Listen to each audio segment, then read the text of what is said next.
You guys, meet these two cuties. This is Maggie. She is a 14-year-old Aussie. She came in with Max, who is this adorable 8-year-old terrier. These guys have lived together for the last 8 years. They were surrendered due to a move.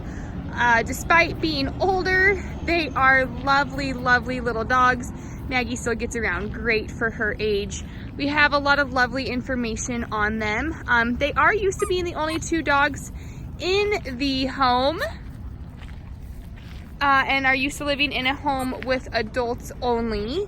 But as you can see, we're having them meet this little gal over here, and they seem to be just fine with other dogs. They just kind of prefer to hang out with each other. They are just the sweetest, sweetest senior pair. They're house trained, they're crate trained, they're used to sleeping in their kennels at night, and they are currently sharing a kennel together at the shelter because they love each other so much, and they are doing great. I mean, they are just super easy and lovely. We're gonna get them all groomed up and cleaned up, and then they will hopefully be available.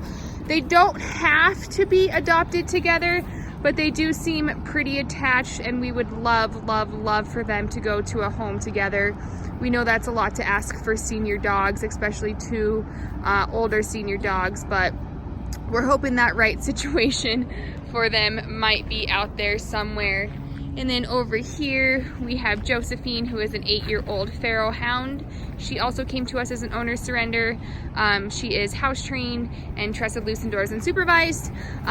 She does have a history of living well with younger children, but she would prefer to be the only animal in her home. As you can see, she can coexist well with other dogs, but kind of just seems uncomfortable around them, and I think would be much more happy to be the only animal in her own home, even though she can hang out with them and ignore and be non-reactive. The owner just felt that she would be much happier as the only dog.